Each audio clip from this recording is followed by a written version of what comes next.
revoici. La chronique biblique, saison 7, épisode 7. L'ordre de Melchisédek. Le verset que j'ai pris, je vous le redonne à nouveau. Hébreux, au chapitre 5 et le verset 6. Comme il dit encore ailleurs, tu es sacrificateur pour toujours selon l'ordre de Melchisédek. Nous avons vu jusqu'à présent que Jésus-Christ accomplit parfaitement ce qui a été prophétisé concernant Melchisédek. Il est roi, roi de justice, roi de paix. Mais nous allons voir maintenant peut-être l'aspect le plus important. Melchisédek était aussi sacrificateur. Et Christ est rattaché à son ordre.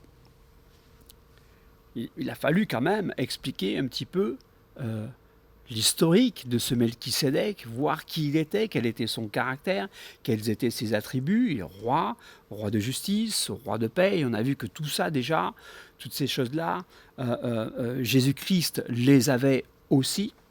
Mais le plus important, je crois que c'est le plus important, comme on dit, on garde des fois le meilleur pour la fin, c'est qu'il est dit selon l'ordre de Melchisédek. Et c'est ce qui m'a le plus interpellé, et c'est ce qui doit le plus nous interpeller aussi, et voir qu'est-ce qu'il y a à l'intérieur de cela. Bien sûr, que Melchisédek soit un sacrificateur, cela ne fait aucun doute, parce que la parole de Dieu nous le dit. La Bible nous l'affirme, et nous voyons ce passage dans la Genèse. On revient dans Genèse, cette fameuse rencontre avec Abraham, et dans Genèse 14, du verset 18 au verset 20. Melchisédek, roi de Salem, fit apporter du pain et du vin. Il était sacrificateur du Très-Haut. Vous voyez, c'est affirmé. Il était sacrificateur du Dieu Très-Haut. Il bénit Abraham et dit « Béni soit Abraham par le Dieu Très-Haut, maître du ciel et de la terre. Béni soit le Dieu Très-Haut qui a livré tes ennemis entre tes mains. » Et Abraham lui donna la dîme de tout. Donc dans ce passage, nous voyons que Melchisédek avait déjà certainement une grande notoriété et une grande importance. Parce que malgré la présence du roi de Sodome, celui-ci s'efface devant Abraham et devant Melchisédek. Et c'est Melchisédek qui vient apporter à Abraham le pain et le vin. De plus, il est appelé sacrificateur du Dieu Très-Haut, soit en hébreu El Elyon. Alors le nom El, qui signifie simplement Dieu, c'était un nom assez courant à l'époque et qui était utilisé même par les païens, juste pour dire Dieu. Voilà, tout simplement. El, c'était Dieu. Mais ici, toutefois, Melchisédek montre la supériorité de son Dieu en le désignant par très haut, c'est-à-dire Elyon, El Elyon, plaçant son Dieu donc au-dessus des autres dieux, ce qu'il confirme en déclarant qu'il est maître du ciel et de la terre. Donc Melchisédek était un sacrificateur.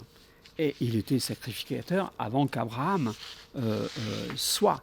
Et bien sûr, avant Moïse, et avant Aaron et les sacrificateurs du tabernacle dans le désert.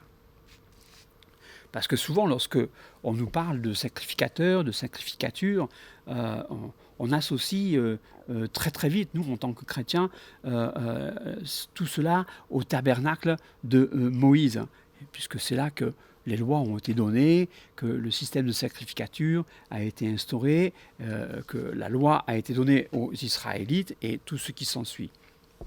Mais bien sûr, on voit les restrictions qui sont données, puisque parmi toutes les tribus, une seule avait été choisie, et seuls les sacrificateurs issus de la tribu de Lévi pouvaient officier dans le tabernacle et plus tard, bien sûr, dans la tente de David et le temple de Salomon.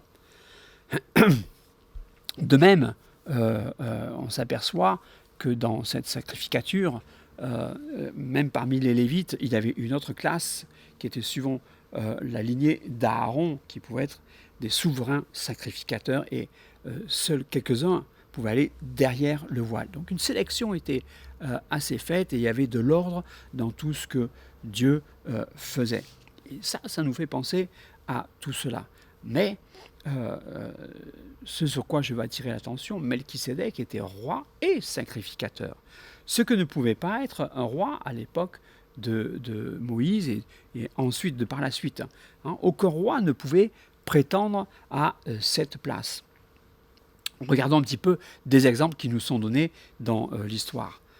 Par exemple, un des premiers rois d'Israël, le roi Saül, a été réprimandé parce qu'il n'avait pas attendu Samuel, le prophète, et qu'il avait offert le sacrifice. Et il en a perdu sa royauté. On voit ce passage dans 1 Samuel 13, versets 13 et 14.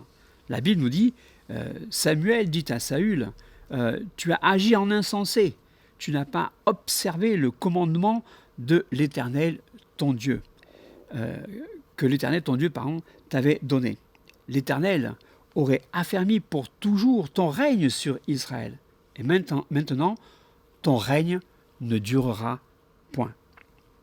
Un autre cas aussi s'est présenté, c'est celui du roi Osias. Osias, à un moment donné, voulait, par excès de zèle certainement, offrir du parfum dans le temple, mais mal lui en prit. On trouve ce passage dans la deuxième des Chroniques, au chapitre 26 et au verset 16. De Chroniques 26, 16 nous rapporte cette histoire. Il dit « Mais lorsque il fut puissant, son cœur s'éleva pour le perdre. Il pécha contre l'Éternel, son Dieu.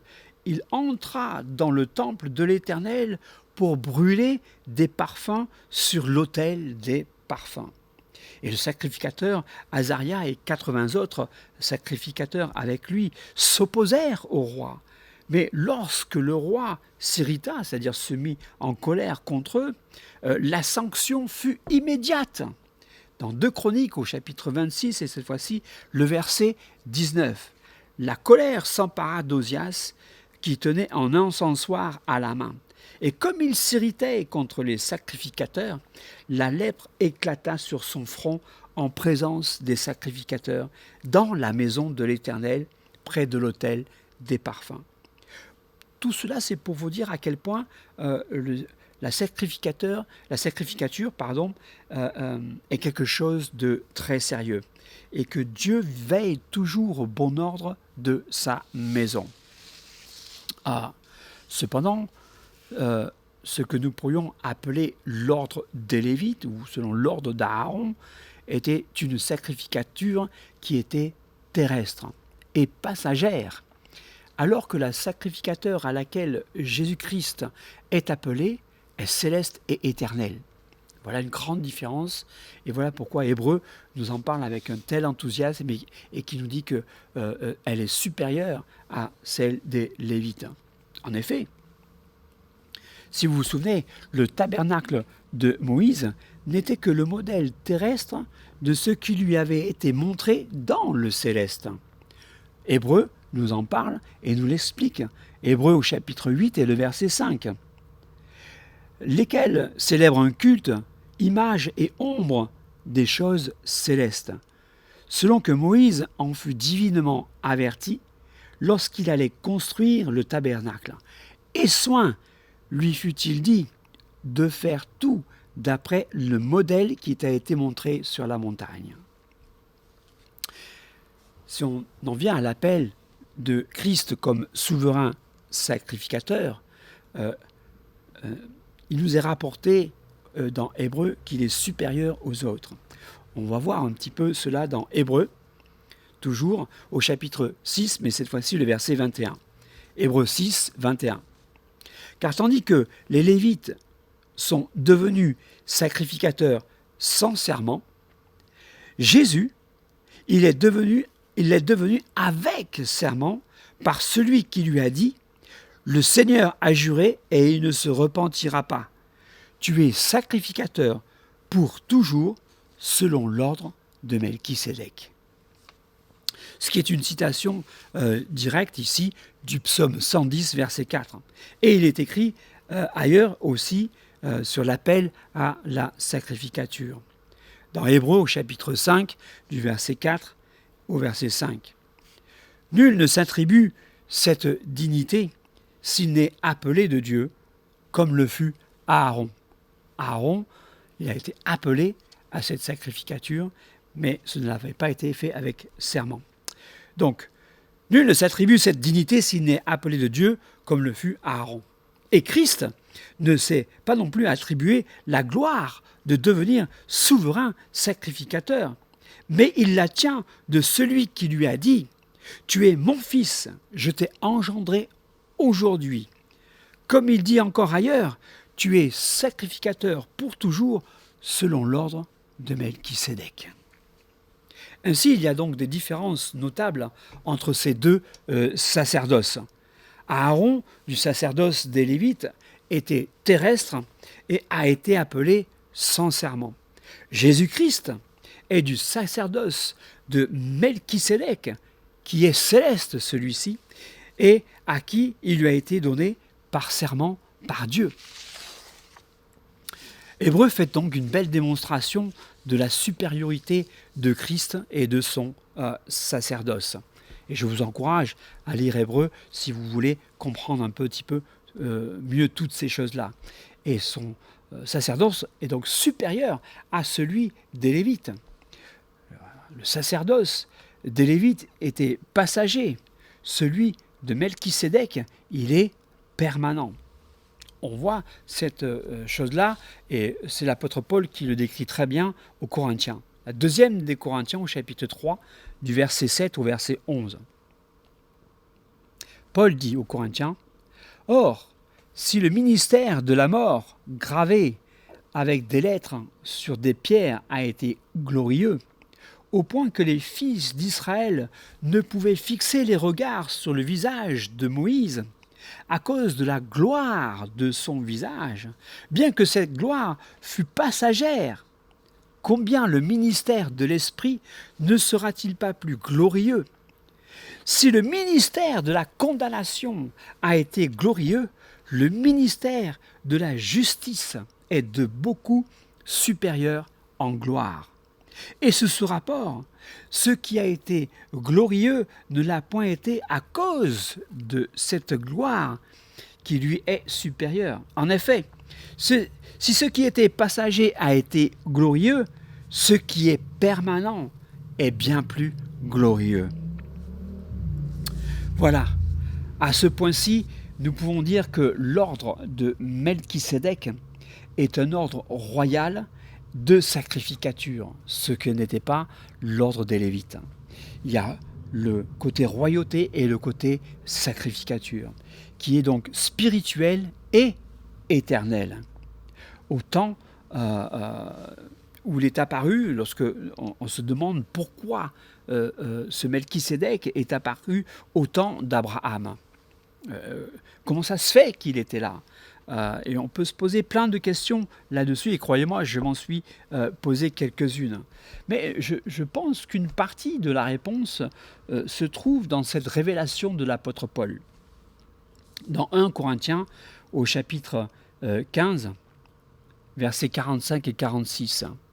Pourquoi ce Melchisédek est apparu? Je crois qu'une partie de la réponse est ici. Voici ce que dit Paul dans 1 Corinthiens, chapitre 15, versets 45-46.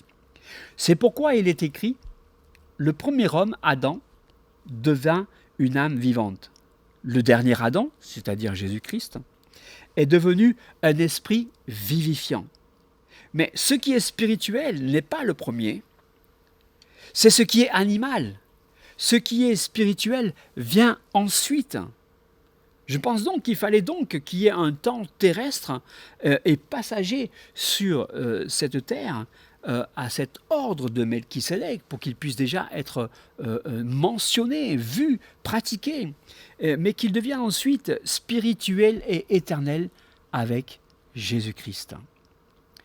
Voilà un petit peu du mystère de Melchisédek qui est dévoilé.